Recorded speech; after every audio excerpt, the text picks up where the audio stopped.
Olá, queridos alunos, estamos aqui com mais uma aula de português e hoje nós vamos trabalhar com o conteúdo sobre o poema e a sua estrutura. Bem, o poema, como todos já conhecem, é um gênero textual muito fácil de ser identificado. Isso por quê? Porque ele é escrito pelo emprego, de versos. Esses versos são cada linhazinha que compõe, o poema.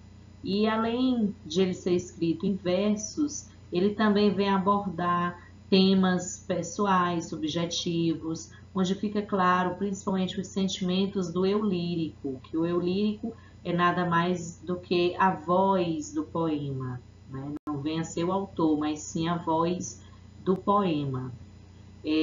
Além disso, também ele pode apresentar alguns recursos musicais, como principalmente a questão do ritmo e da rima. Alguns poemas podem ou não aparecer, apresentar rima. Não é algo obrigatório. Antigamente, escrever poesia, você tinha que obedecer toda uma métrica, tinha que ter todo um jogo de rimas. Hoje nós temos poemas livres, com versos livres, versos brancos também chamados, que é quando eles não obedecem nem uma métrica e nem a presença da rima. Hoje tornou-se mais fácil escrever poemas, tá?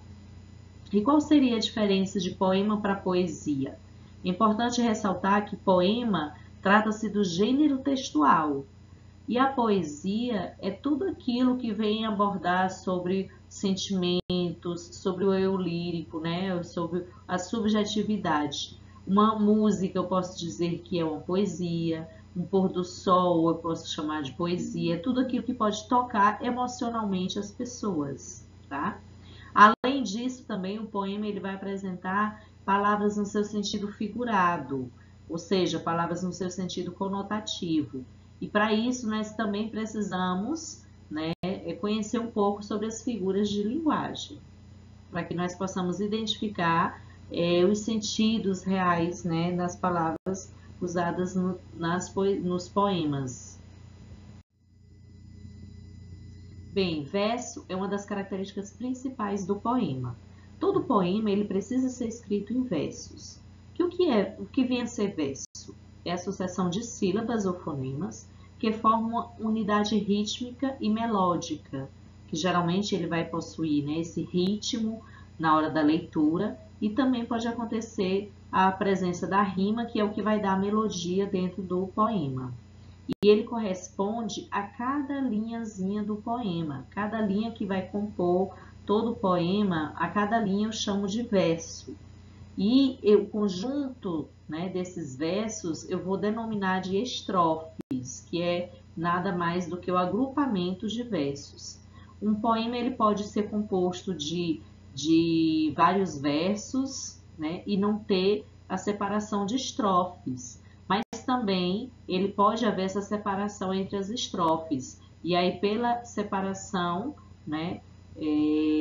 entre um verso e outro, o que vai determinar a separação das estrofes é que vai haver um distanciamento maior entre os versos, tá?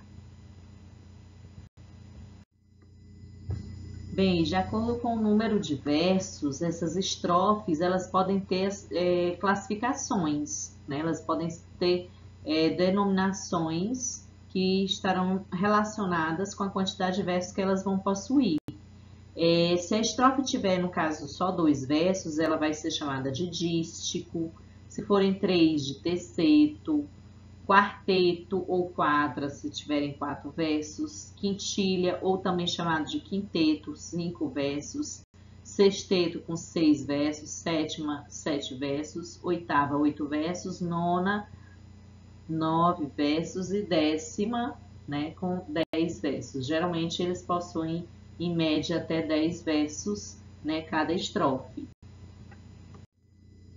Bem, além dos versos, também uma das características bem marcantes na estrutura do poema é a questão do ritmo. O ritmo é o que vai determinar a intensidade na hora da pronúncia, na hora da leitura dos versos, na hora da leitura das palavras.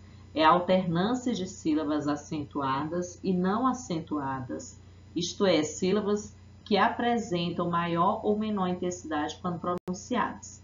Eu coloquei aqui uns 3 versos, né, de um poema e eu destaquei nesses versos quais as sílabas que na hora da pronúncia elas vão ter uma intensidade maior. Vamos observar aqui que nessas sílabas que foram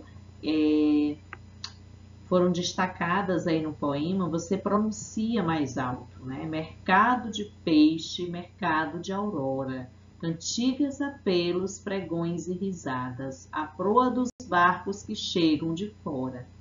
Então, essas sílabas que foram destacadas, elas vão possuir a maior intensidade na hora da pronúncia, é o que vai determinar o ritmo dentro do poema. E outra característica muito comum, que torna o poema até mais melódico, que torna a poesia, né, mais bonita, é a presença da rima. Mas como eu falei antes para vocês, não é um recurso que hoje em dia é obrigatório, porque antes deveriam, né, possuir rima todos os poemas. Hoje em dia nós já temos os versos livres e os versos brancos também nos poemas que não obedecem nem métrica e nem rima.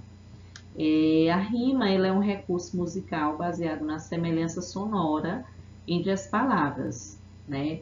Essa rima ela pode ser chamada de rima externa ou de rima interna. Na maioria dos poemas, eles utilizam mais a rima externa, que é a presença de palavras que possuem a mesma terminação, a mesma semelhança sonora, no final dos versos. A isso eu chamo de rima externa. E alguns poemas podem também apresentar a rima interna, que é quando acontece dentro do próprio verso, né, no interior do verso. Eu coloquei aqui como exemplo, né, que dança, que não se dança. A palavra dança, dança, né, por serem até iguais, possui aí a semelhança sonora.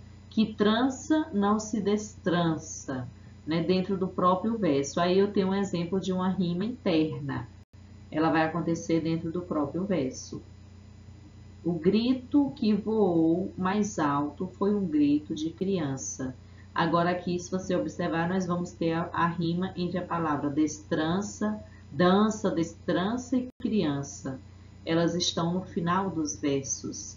E aí, quando acontece essa rima nos finais, né, dos versos, eu dou o nome de rima externa, e que é a rima mais usada pelos poetas. E quanto à presença da rima, quando há essa rima externa, a rima externa possui classificações, tá? Elas podem ser chamadas de interpoladas, alternadas ou emparelhadas. De que forma que eu vou saber identificar quando que é, né, qual tipo que é a rima? Para isso, eu tenho que observar as palavras, a terminação entre elas. Eu já sei que rima externa ela vai acontecer no final dos versos. Então, vamos observar aqui essa estrofe. Aquilo que ouso não é o que eu quero. Eu quero o repouso do que eu não espero.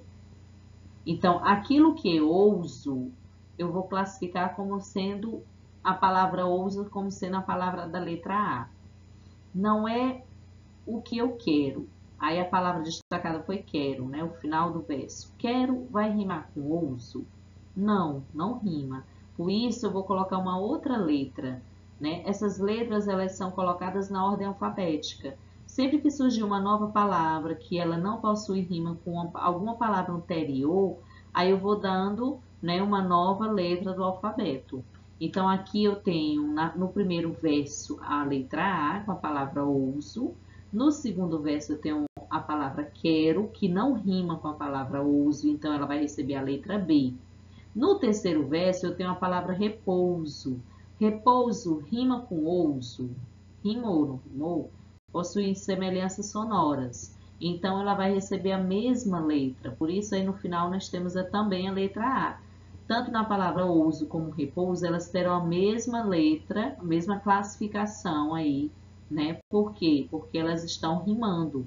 A palavra quero vai rimar com a palavra espero, também por isso elas receberam a mesma letra.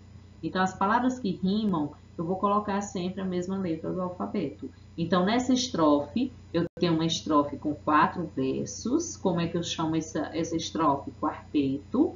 Ela é uma estrofe que possui uma rima externa, que ela acontece no final dos versos. E essa rima, ela se fez de A, B, A, B. Ela está alternando, se você observar aí, ó. Ela está alternando, uma hora é A, outra hora é o B. O A e o B, ela está mudando, né, de posição. Então, quando eu tenho A, B, A, B, eu vou chamar essa rima aí de alternada. Se a ordem das letras ficasse A, B, B, A, que não é uma ordem meio lógica, ela não teria uma sequência lógica, eu ia chamar essa rima de interpolada.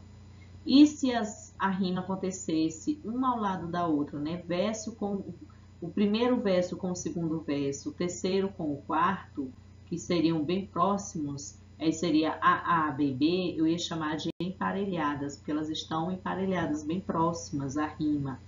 Mas essa rima, no caso dessa estrofe, ela está alternando. Um verso, né, o primeiro vai rimar com o terceiro e o segundo vai rimar com o quarto.